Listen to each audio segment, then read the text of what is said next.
Hi kids, welcome back to a world where stories sparkle like sunshine and lessons grow like trees.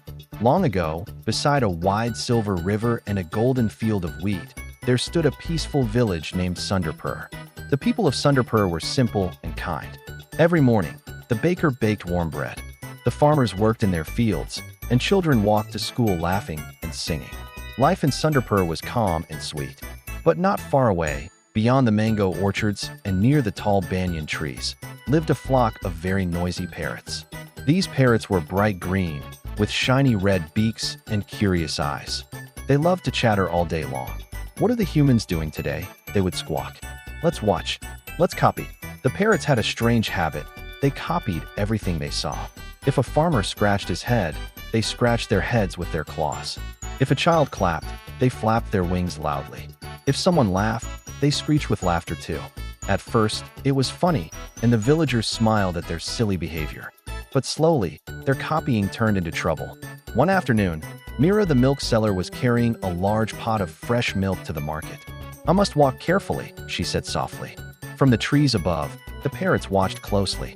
"Walk carefully, walk carefully," they repeated. Suddenly, one naughty parrot swooped down and tried to balance a leaf on its head just like Mira balanced her pot. The other parrots copied it. They flapped wildly, leaves fell everywhere, and in the chaos, one parrot bumped into Mira. "Oh no!"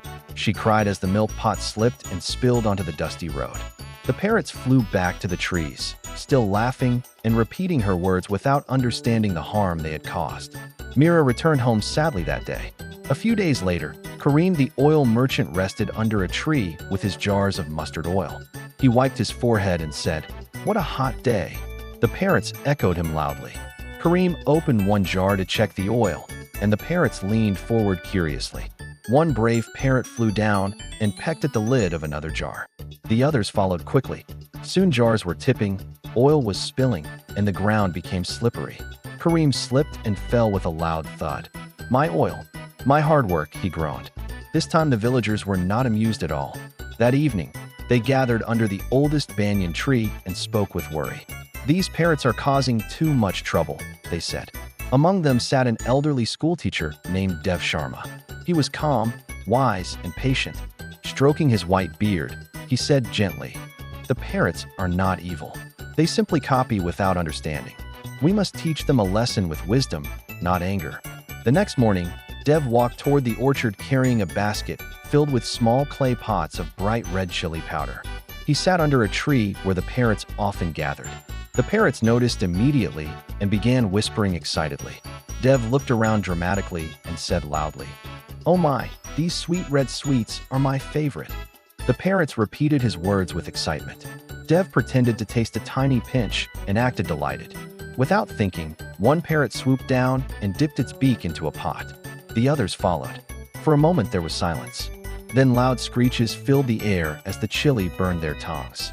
They flapped wildly in pain. Dev calmly poured water into a shallow bowl nearby, and the parrots rushed to drink. After they settled down, Dev spoke kindly. "Copying without thinking can hurt you. Not everything you see is meant for you. Wisdom is better than imitation." The parrots listened quietly.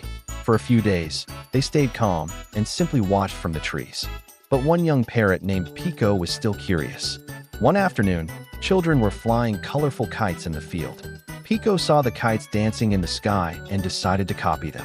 He tied a long string around his claws and tried to fly. The string tightened, he lost balance, and fell into a bush. Dev, who was nearby, gently freed him. "Are you hurt?" he asked. Pico shook his head slowly and said, "I understand now. Copying without knowing can trap us." Dev smiled warmly and replied, "Every creature has its own gift. You are meant to fly freely, not like a kite controlled by a string." From that day on, the parrots changed. They stopped copying blindly and started thinking first. When farmers planted seeds, the parrots warned them of approaching crows instead of stealing. When strangers entered the village at night, the parrots made loud calls to alert everyone. Soon the villagers realized the parrots had become helpers instead of troublemakers. Mira walked peacefully with her milk pots. Kareem rested calmly beside his jars. Children waved happily at the trees. One evening, as the sun painted the sky in orange and pink, Pico landed beside Dev and said respectfully, "Thank you for teaching us without hurting us."